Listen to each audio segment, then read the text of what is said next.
Good afternoon. I am Joanne Woodard, Vice President for Institutional Equity and Diversity here at the University of North Texas. It's my pleasure to welcome you to this afternoon's webinar, and we're going to be discussing today the Campus Inclusion Climate Survey. This is a project that is near and dear to our hearts, and I've been fondly calling it the LA or long-awaited Campus Climate Survey results. This is the process that began back in 2015 when I first mentioned at a president's cabinet retreat that we should have information about the campus climate.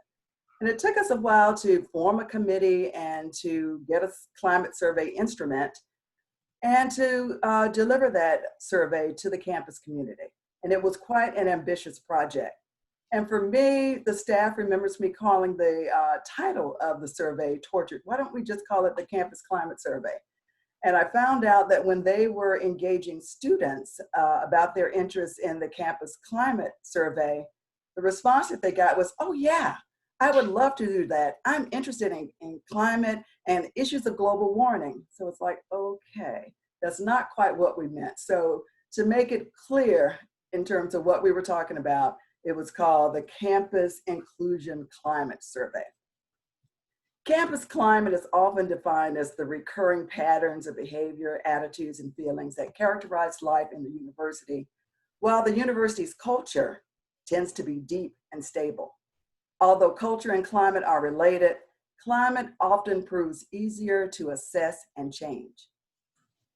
Measuring campus climate is critical for improving campus climate because high-quality campus climate data allows you to understand the perceptions of students, faculty and staff, and administrators at UNT, and to monitor progress, make data-driven decisions, involve stakeholders, and to adapt to shifting needs related to campus climate. And Shani, if you could go to the next slide, that would be great.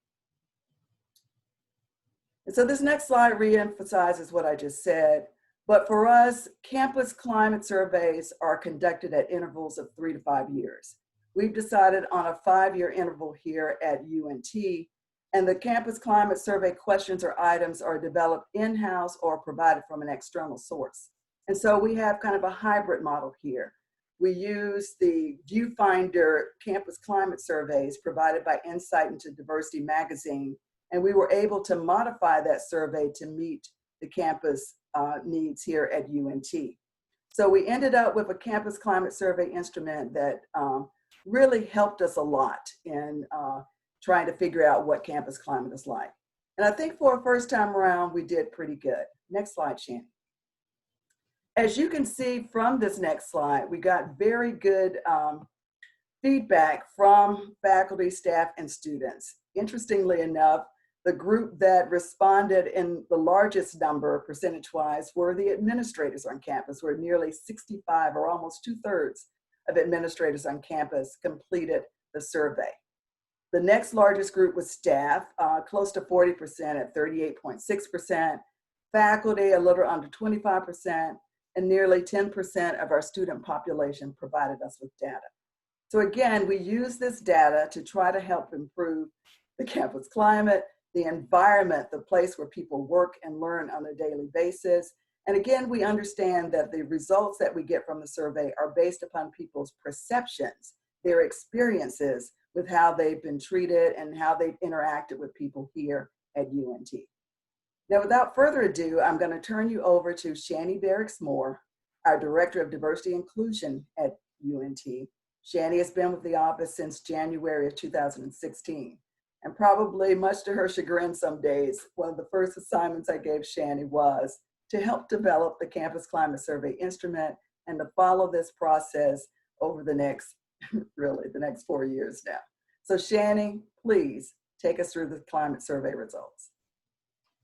Thank you so much, Joanne, and welcome to everyone who has joined us to learn more about the Campus Inclusion Climate Survey for this webinar. We hope that you have had some opportunity to go to the website and look at the executive summaries, the survey questions, and the recommendations, and the full data. If you have, then you know that this is an extremely comprehensive survey, And we would be here for several hours if we shared with you all of the findings. But what we want to do is really just share the statistically significant findings of the faculty, staff, student, and administrator data. And you will notice that when you go onto the website, when you look at all of the full reports are disaggregated by overall. There's the overall data. Then we've also disaggregated the data by race and ethnicity, by gender and gender identity. And you'll notice that we have cisgender men, cisgender women, and all others. So those are members of our community who identify as genderqueer. And then we also have the data disaggregated by division and college so that you can look specifically at your division or college and see what's happening within your unit. We did assess new divisions. When we did this in 2018, the division of digital strategy and innovation didn't exist. So we did redistribute the survey this summer to that group. And so again, I'm just going to present that which was today, that which was statistically significant. But if you go to our website, ied.unt.edu/climate survey, and if you go to the results page, you will have to put in your UNT credentials to access the survey data and the results, but we invite you to do that because it'll give you a much more comprehensive view of what the data is. All right, so without further ado, I am going to jump right into the data. There were several different sections of the Campus Inclusion Climate Survey where we wanted to get the perspectives of specific populations. There was a section for veterans, people of color, people with disabilities, our international community, and also our LGBTQIA community. So this is the aggregate data for those who responded of having disabilities, regardless of what kind of disability it was. So the first data point related to students is that students were asked how accommodating were a number of different areas across the university, and students with a disability rated financial aid and housing and residence life the least accommodating offices as a student with a disability. As for faculty, when they were asked if they were comfortable disclosing their disability to request accommodations, more than half were neutral or disagreed, and you'll notice in a moment that that was a common theme, that our students and our employees don't feel comfortable disclosing their disability to request accommodations. And the other thing that we found is that faculty with a disability were neutral or disagreed with the statement or indicated don't know regarding an awareness of the process to request accommodations. So that shows that we need to do a better job of educating our employee environment, our employee population, of how to request those accommodations. And they were also more neutral when asked about the overall services provided and the number of staff related to UNT's employee disability services and human resources. That's also congruent with a number of the other different data points that we asked our employees about the sufficiency of resources to serve employees' employees' diversity needs. And the disability perspective was just one of those where our employees said that we do a better job with students than we do with our employees. And then most staff with a disability disagree with the statement or don't know regarding an awareness of the process to request accommodation. So similar to students there. And so overall, employees with a disability indicated not feeling comfortable disclosing their disability to request accommodation. So that is something that you'll notice that's in our overall recommendations for the university, is that we need to do a better job of reducing that stigma.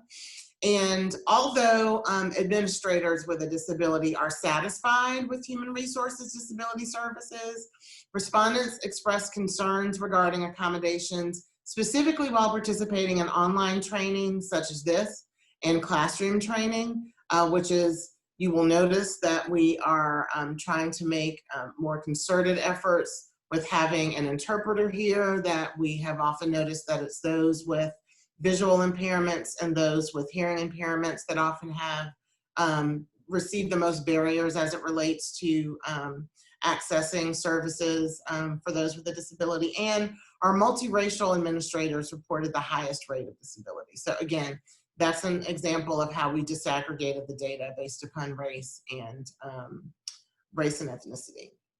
So now we go to search committee practices. And for all of our employees, we're asked what their experience was in terms of search committees from across the university.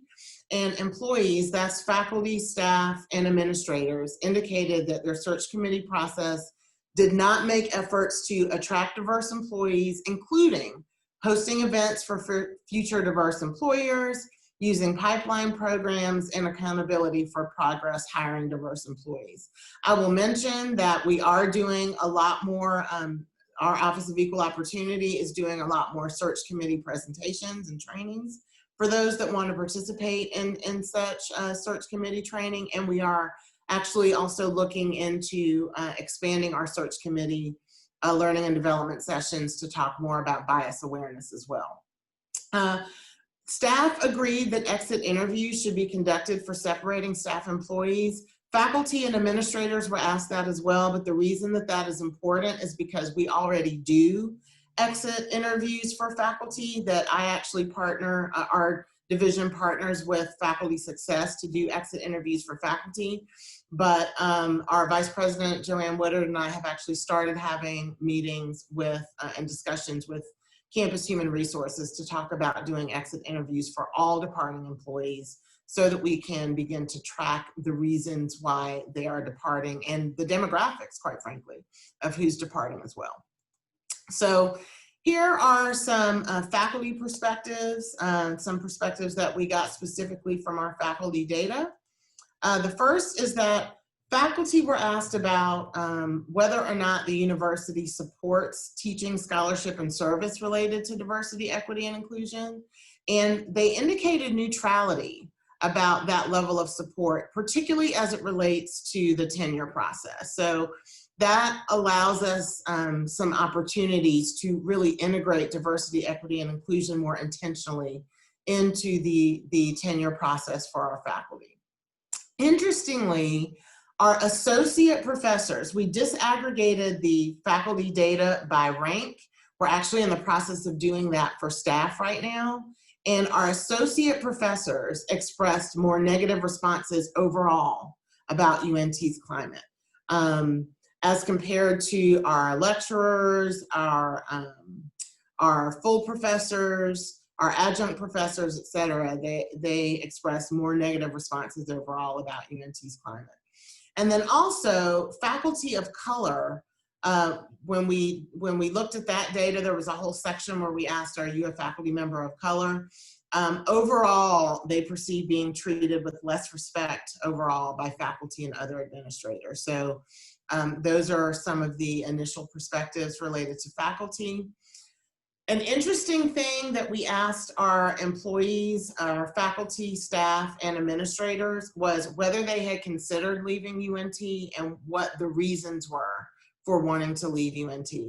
An overwhelming majority of faculty, something like 78%, have considered leaving UNT. For faculty, the most frequent reasons are salary benefits not being adequate and work not being appreciated, followed by coworker tension and a feeling of not belonging. However, for staff, the top reasons cited by staff for considering to leave UNT were no career advancement opportunities, that the salary benefits were not adequate, work not appreciated, feeling of not belonging, and coworker tension. So you'll see a lot of the same reasons as identified by faculty, but just in a different order for staff. But a lot of the same reasons you'll notice there. So clearly UNT has some work that we could do related to retention. Some other significant findings overall, there were a couple of, no, the meeting is not full. This is This is slated for 500 people, and we currently only have 146 participants, so additional people should be able to get into this meeting. Okay, but you do have to register first. So if there are folks that are trying to get into the meeting and they have not yet registered, please do tell them to register, and then they are able to access the meeting. Okay, so our students and employees were asked a number of different questions about diversity and inclusion at UNT. And our students and employees disagreed with the following statements. Our students said that our university is inclusive but not diverse. Now, our students, faculty, staff, and administrators, everyone said that our university is diverse but not inclusive. And then our students and employees disagreed with the statement that our university puts too much emphasis on diversity. So they feel like that we are diverse but not inclusive, and inclusive but not diverse, and that we're not putting too much emphasis on diversity. Another question that was asked to everyone is, how welcoming is UNT to the following groups? And overwhelmingly, both our students and employees reported that UNT is least welcoming to undocumented students and non-Christians. So that is something that is a theme that was discovered across all constituent groups, faculty, staff, students, and administrators, is that we're least welcoming to undocumented students and non-Christians.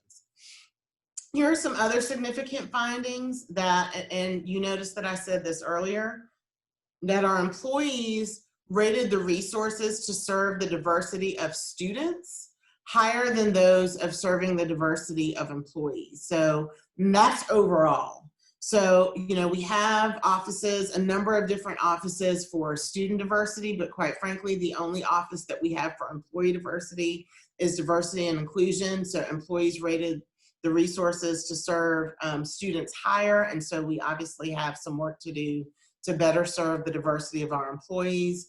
Most participants are not aware, this went for students and employees, are not aware of the level of knowledge of staff in the offices and the Division of Institutional Equity and Diversity. Offices of Diversity and Inclusion, Equal Opportunity, Multicultural Center, Pride Alliance, and Spiritual Life. So there's opportunities to do more awareness about those offices.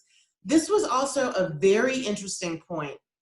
And you will see in a moment that our one particular group, racial and ethnic group of our community, answered differently than many of the other racial and ethnic groups.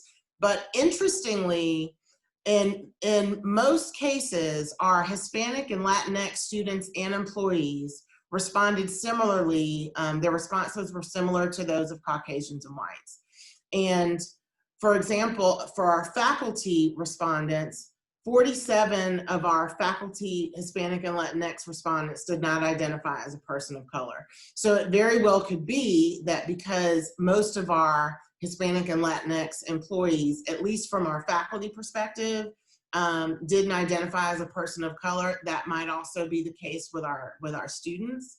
But when asked a couple of times how did our Hispanic and Latinx community respond, it was by and large similarly to Caucasian and whites. And we will have the opportunity to ask questions at the very end.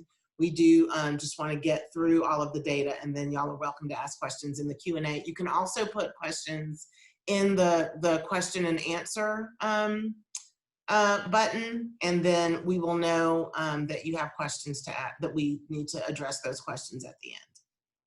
Okay, these are some other significant findings by gender and race for overall. That men feel significantly less strongly that there should be required diversity and inclusion training. And white men in particular had a lot less support for diversity, equity, and inclusion efforts overall. Men also believe that UNT is less welcoming to Christians. And when we disaggregated the data, that is also white men who believe that UNT is less welcoming to Christians. So if you remember, overall, our students and employees said that UNT is the least welcoming to undocumented students and non-Christians. However, men believe that UNT is less welcoming to Christians. Our women students specifically, and those 2 points, data points about men, that's for students and employees.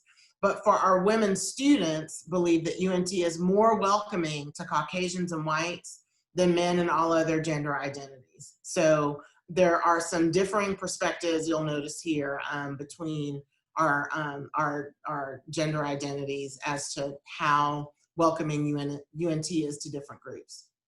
Again, you'll notice where our Caucasian students and white students responded similarly in saying that UNT is more welcoming to all groups as compared to racial and ethnic groups overall. And then finally, our Asian American students believe that UNT is less welcoming to Asian Americans and international employees and students than other groups overall. So those are some of our significant findings by gender and race. Another section, a huge section of the survey, for all of the survey, asked about instances of discrimination, of harassment, discrimination, and bias across the institution. And here are some of the aggregate responses for our employees and our students.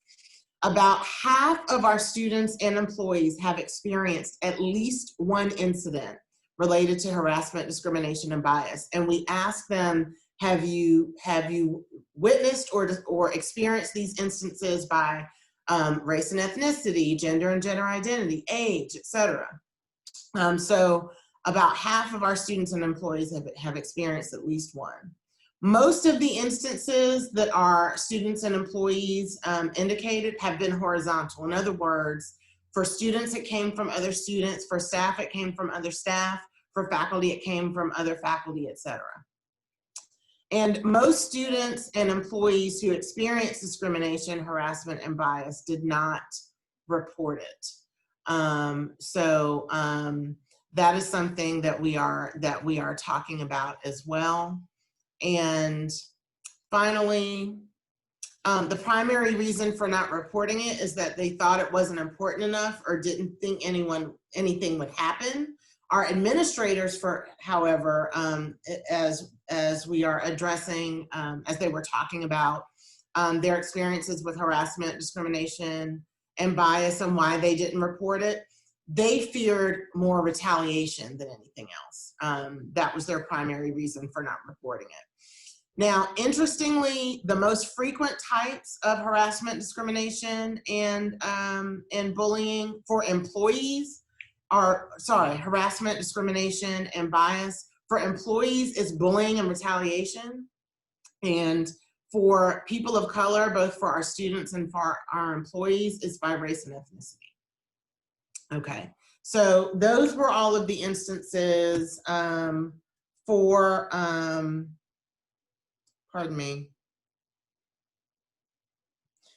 those were all of the instances that we had overall. Now I'm going to share with you some of the data points specifically related to our African American community. Now, one of the things that I should mention is that overall, we looked at the data very carefully overall, and the reality is that our African American and Black students and employees, that's students, faculty, staff, and administrators, aggregately are feeling more marginalized compared to all other racial and ethnic groups overall. And so you'll notice in these next couple of slides, these will be about our African American students and employees, and it shows you how their responses differ more than Hispanic, Latinx, Caucasian and white, Native American, Indigenous, multiracial, and I think those were all, and Pacific Islander, felt more marginalized compared to overall for everybody else. And you'll notice here, these are the way that our African American students and employees responded for some of the same questions. So There were a whole chunk of questions for our students that were about belonging via social and academic integration.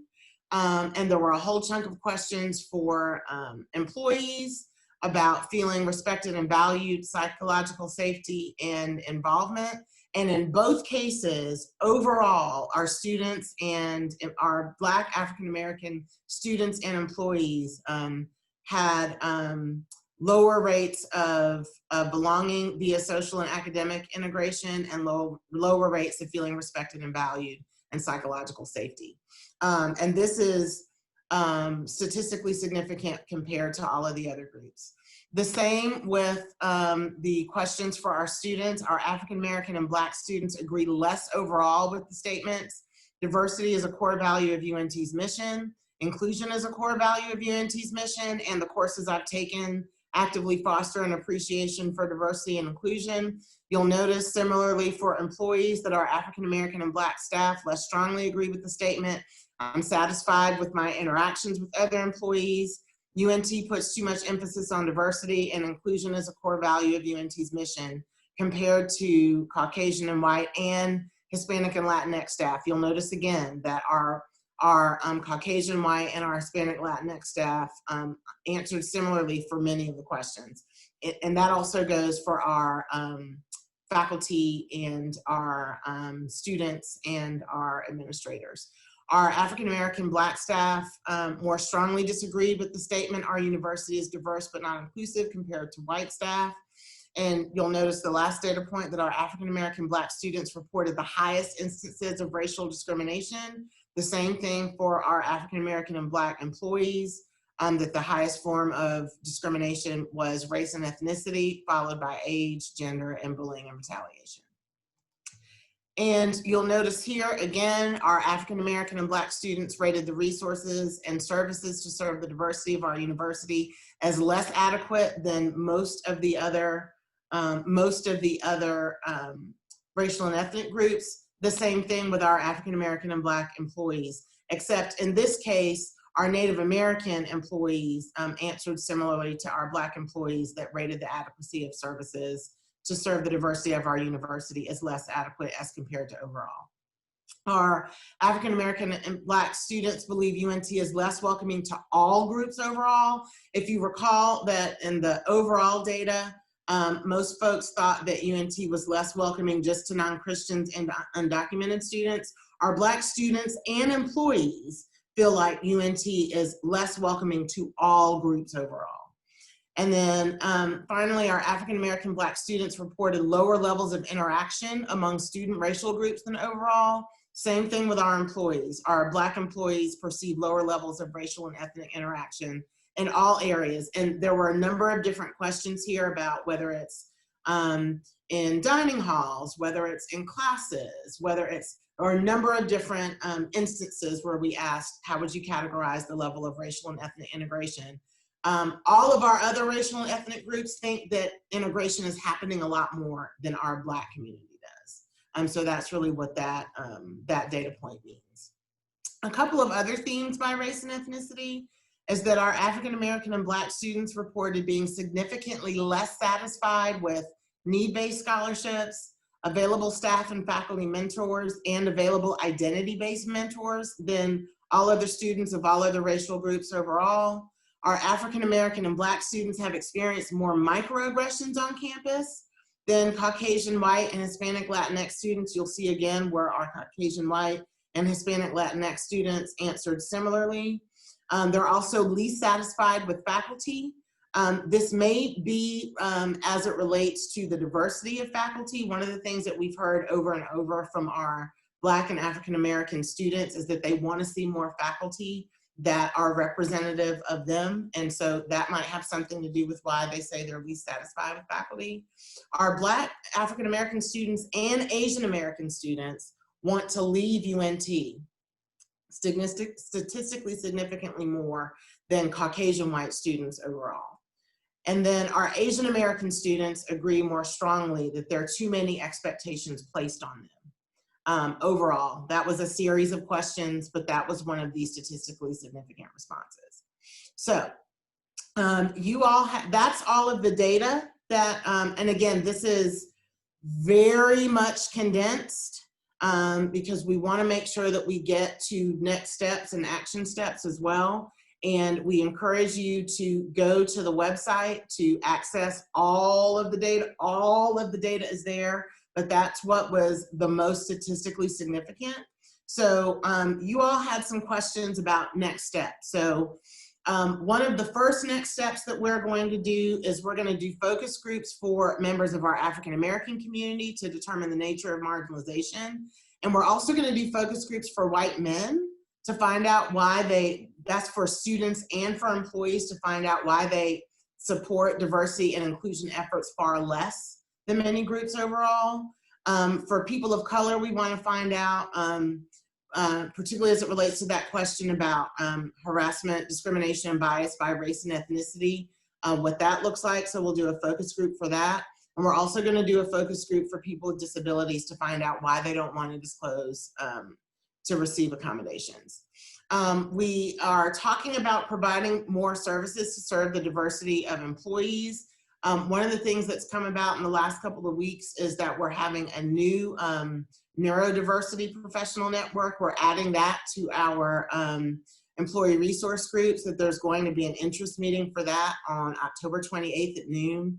If you didn't hear about that, please subscribe to our newsletter. James, I don't know if you want to put in the chat the link to subscribe to our newsletter, which will actually have the date and information about the Neurodiversity Professional Network Group. And then I mentioned earlier that we are having meetings with Human Resources about looking at doing staff exit interviews and improving the search committee process and training. So a couple of other next steps. Because bullying and retaliation harassment was one of the highest types of harassment for the, that we heard from employees, we are also exploring a civility code because there are a lot of activities and behaviors that may not rise to the level of harassment or discrimination as per our policies. But if we have a civility code, that would get to a lot of the bullying and retaliation that we sometimes see within our units. We have also started some awareness efforts for our divisional offices. If you look at all of our websites now, we did a Who We Are series for the Multicultural Center, the Pride Alliance, and the Equal Opportunity and Diversity and Inclusion offices, and for the division offices as a whole, because again, that was part of what we discovered for the Campus Inclusion Climate Survey, that a lot of those units, a lot of folks don't know what our units do. And then we're also going to do awareness campaigns about how to report harassment, discrimination, and bias, and that when in doubt, report it anyway. We don't want people to not report it because they don't think anything is gonna happen. And then also, I encourage you to look at the college and division specific presentations. In the full reports, you have all of the statistically significant findings for all of the colleges and the divisions. There are a number of varying types of harassment and discrimination and bias that's happening in each of the colleges and the divisions that we just didn't have time to go through today, but all of that is in the on the Campus Inclusion Climate Survey page. And some additional next steps that we are engaging in is that I mentioned that we disaggregated the faculty data by rank. We're doing the same thing for the staff data so that we are able to see, for example, if our support staff are having a different experience, say, than our more higher level staff that are administrators. We want to be able to get that information like we got from the faculty survey data. And we are also coding the open-ended comments so that we have them for those focus groups so that we are able to share in the focus groups. Here is what groups have said about this particular topic so that we could see if the focus group data corroborates with the open-ended data that we have from the survey.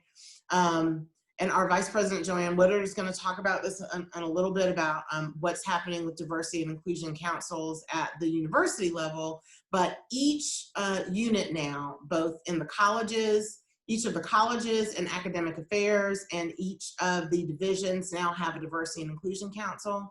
What those councils are tasked with is creating action plans based upon the survey data for their specific unit. So for example, student affairs will look at the data for their specific unit. The colleges and academic affairs will look at the data for their specific unit. And then there are also some of the overall findings that are applicable to everyone, but we will be creating a Microsoft Teams space for each of our diversity and inclusion councils individually and together so that they can collaborate more effectively across the university. And so, Joanne, I will turn it over to you before we go to questions and answers. And please do put your questions in the Q&A tab. We will be looking directly at the Q&A tab for questions and answers. Thank you, Shani. We're to the part of the program where I would just like to give some thanks to the many, many people who helped us with this Campus Climate for Inclusion survey. Untold numbers of students, faculty, staff, administrators pitched in to help us really bring this to fruition in terms of putting the survey out in the field and then assisting employees in taking the survey. For example, folks in the libraries were very gracious to allow us to use their space for employees who worked some of the shifts that occur when most of us are not on campus. So those employees were able to come in and take the survey and get assistance if needed, to have the survey, for example, explained to them in Spanish. So we did have a Spanish version of the survey, and we had employees who were available to assist folks in doing the survey. We also worked with student government. Those students were very helpful for us in getting students engaged in the survey. And that is the group we would really like to target. And as Shani does the focus groups, try to figure out what else we can do to get more students engaged in the survey. I don't know if you recall, but when we did the survey, one of the possible prizes that you could get for completing the survey was a brand new Honda car that was donated to us by Honda of Denton. So that car did go to someone, a student, who did take the survey, and we received also a little flack from employees who said, why weren't we eligible for the car? But that was the enticement to try to get students to participate in the survey. So thank you to everyone who worked with us on this project. I'd also like to give some special thanks to Dr. Jason Simon, who's our Associate Vice President and Director of DARE, our Data Analytics and Institutional Research. They really pitched in. They've got full-time jobs, but helping us, they did. And from everything from putting together the survey items, helping us and guiding our graduate assistant in crunching the numbers with the survey data. And also to our graduate assistant in the Division of Institutional Equity and Diversity, Dr. Zara Fazle-Khalif, who is completing now a master's degree in women's and gender studies. But she has been working with us for over a year on this climate survey data. It is voluminous. It probably could occupy somebody's time for another year or two as we really delve into the open-ended comments, because Shani is explaining to you kind of the forced answer items where you would check, A through B or 1 through 5. Or to give something on a scale. But at the end, we asked, is there anything else you would like to tell us about campus climate here at UNT? And the participants in the survey were quite forthcoming in letting us know what they thought about various things, their experiences, their perceptions about what is going on at UNT. And again, Shani had a group to help her, a large campus climate survey planning committee. And this doesn't happen overnight. Shani and her group worked for an entire year before the survey was launched to get the survey items together, to vet it with various groups, student government, faculty senate, staff senate, brought it by the president's cabinet, and that group was very supportive. Everyone on campus pitched in to help us on this, and we really, really appreciate it. And I'd just like to say, while we have everybody on the webinar, thanks to Shani Barrax Moore. This has been really her baby here at UNT for the past 4 years, trying to get it to fruition. And nicely enough, there are some perks to having to shelter in place and telecommute. It gave us some time to kind of catch our breath and do that final push to complete the climate survey. So thanks to all who really worked hard with us to complete the Campus Climate for Inclusion survey. Also, there are a lot of activities going on. There is a new President's Advisory Committee on Diversity and Inclusion, where there are groups who are working on a variety of subcommittees. There's one on campus climate, on diversity and inclusion training.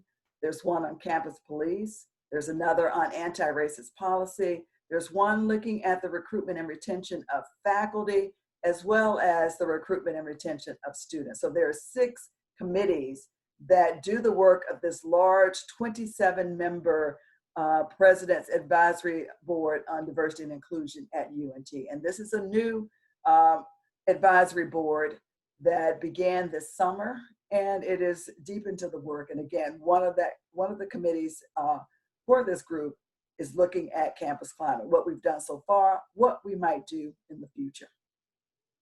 Also on campus, just about every college and the major divisions on campus have set up diversity and inclusion councils. And I think Shani mentioned that. And Shani has had her work cut out for her, because she goes and meets with those councils to find out what they're doing, to see what kind of assistance that they need. She provides training for members of the council so that they can be effective in working with their larger divisions. I had to give kudos to groups like Student Affairs, who long before this year, ever since I've been here, I think they've had a diversity and inclusion council, and they have been grappling with working with these issues over the past 5 years. Shani mentioned that Dr. Adam Fine's group in digital strategy and innovation, they did not have a kind of carved out section of the survey where we could easily attribute the responses to that group. So we did replicate the survey for that group, and they've hit the ground running. They have a great diversity and inclusion council. They use the results from the survey to come up with some actionable items. They looked for things that were challenges for them that they should focus on, and they also look for opportunities. One of the things you'll find with the Campus Climate Survey is that there's a lot of sometimes low-hanging fruit. Many times, as Shani said, a lot of the issue or the experience that people have on campus is the fact that they don't know about some of the things that already exist. So it has pointed out to us that we need to do a better job of informing the campus community of the resources we currently have, and also identifying where there are gaps and places where we need to work even harder to make the experience of our faculty, staff, students, and administrators at UNT even better. Everyone, all of the vice presidents have been charged by the president to engage their divisions in diversity and inclusion training, and they're hard at work on that. So those folks will get training within their units, but we as a cabinet also engage in diversity and inclusion training. So many times people say, well, what are the higher ups doing?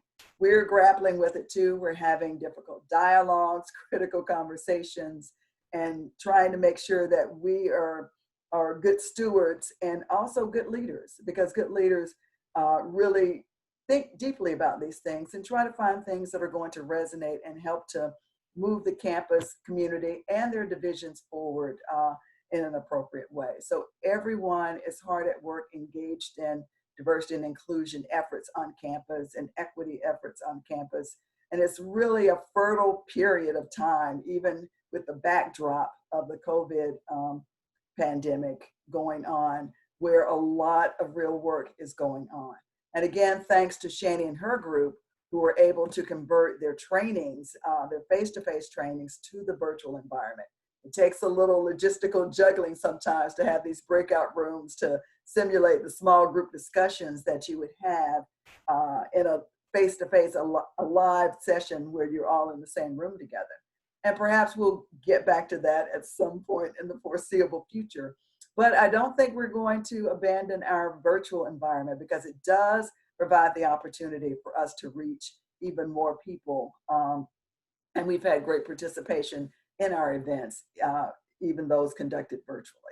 So Shani, did I address everything you wanted me to address? Yes, yes. And I think we've got a couple of different questions that have already showed up in the Q&A tab. And there was one that you wanted to answer live that asked, is there a focus group or interest in the LGBTQIA professional network for staff? And I know you've been trying to get that going. Myself, we have been talking about that in our office, and we had made some initial attempts at that over the past 2 years.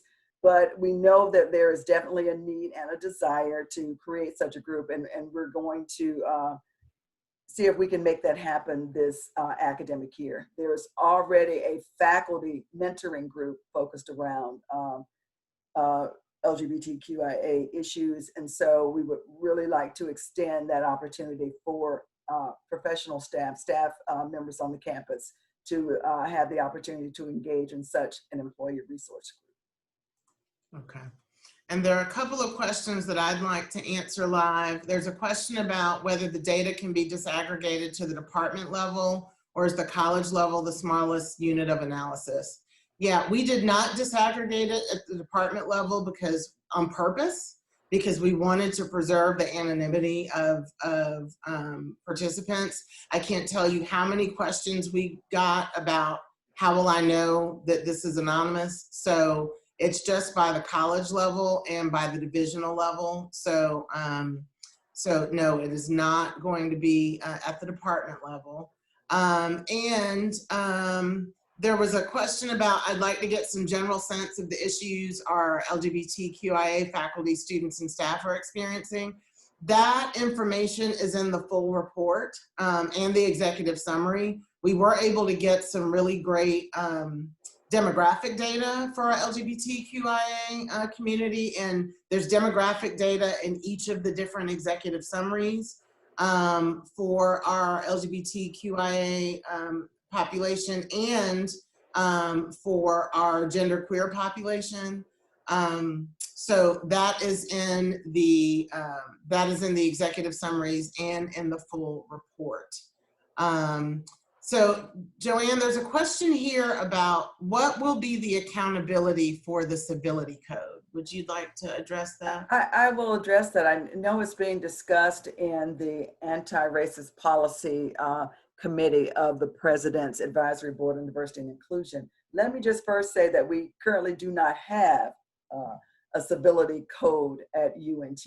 But if we were to have such a code or policy where typically those policies have laid out repercussions if people violate the policy or the code. So until we have one, it is difficult if something is not clearly for us in the realm of a violation of our other existing policies on discrimination and harassment. But if we were to get a code, then there would be sanctions if people violated the code. And again, those are hard.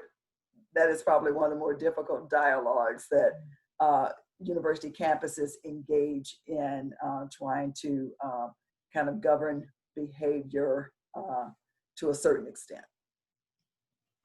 And there's another question. There's another question, Joanne. Is there any consideration as an action plan item to address or further explore salary equity, as this was mentioned several times throughout the data provided? What was mentioned is that our employees sometimes leave because of not adequate pay. It right. wasn't, salary equity was not mentioned specifically. So do you want to address that one? I will. I know early on there was discussion from the system level of doing a salary equity study looking at the staff positions across the UNT system. There have been several salary equity studies since I've been here, at least 2 or 3, that have addressed the salaries for faculty. And it's a little easier to do when you've got faculty by rank and tenure.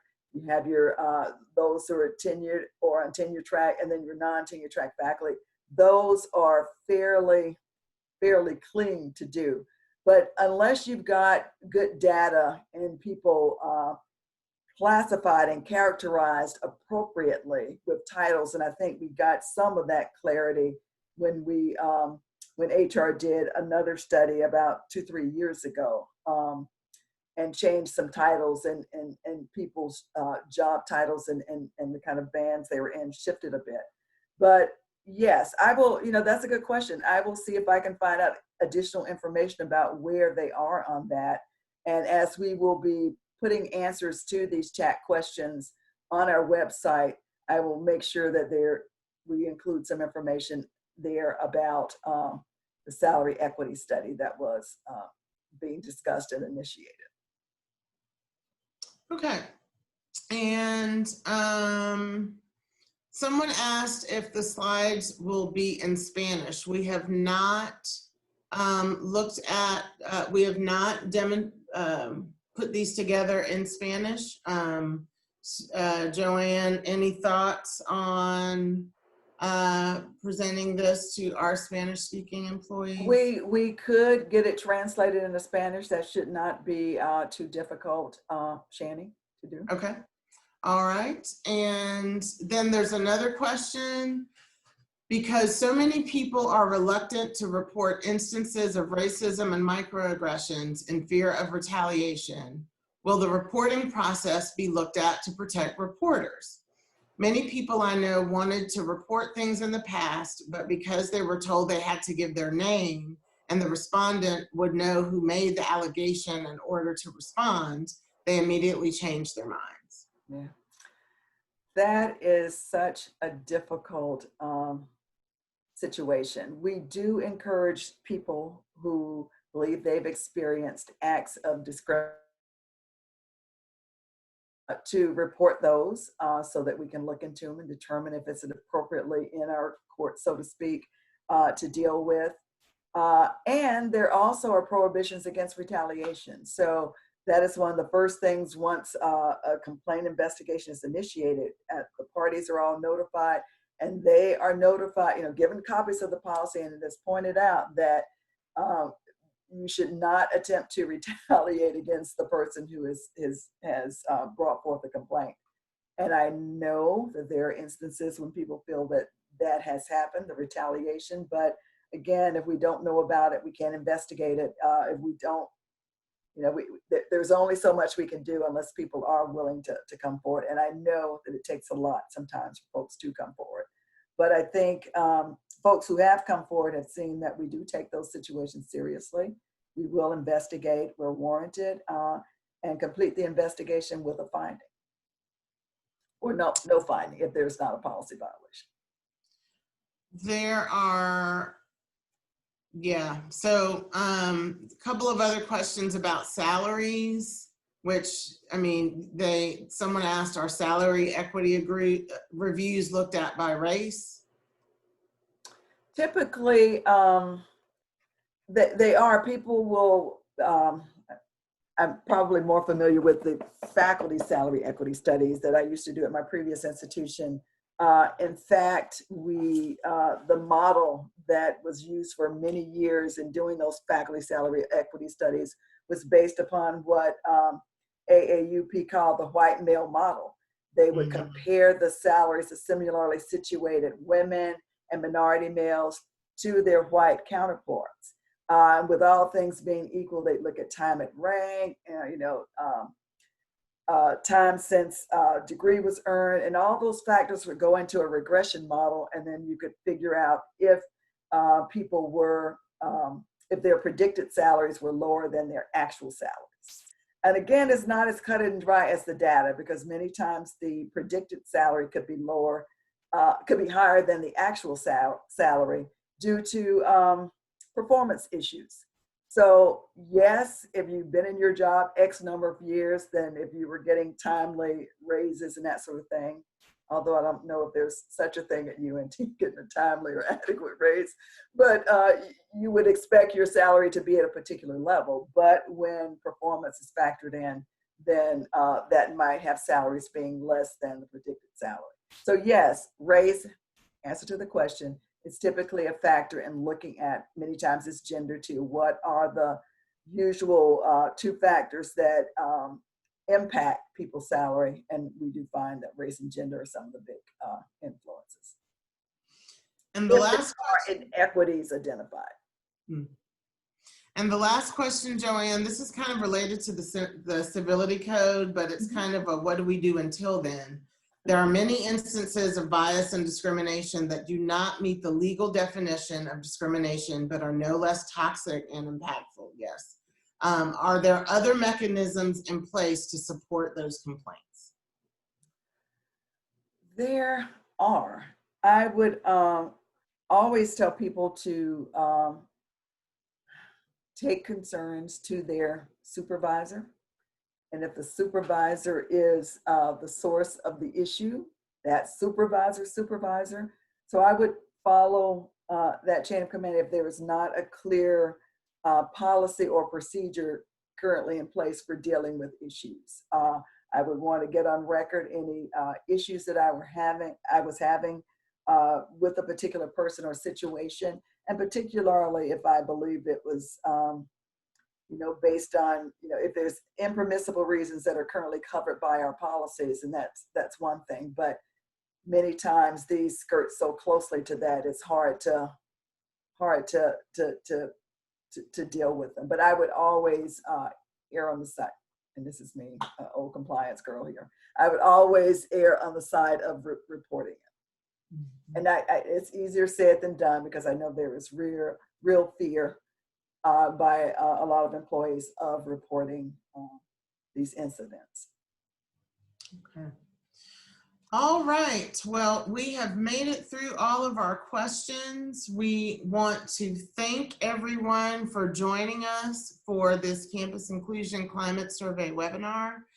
We will have this recorded version up on our website, and we invite you to really just dig into the data. There's more data than we know what to do with on our website. So please check that out. And if you have any other questions, you can contact the Office of Diversity and Inclusion. Thanks again for your time, and have a great week. Thank you all.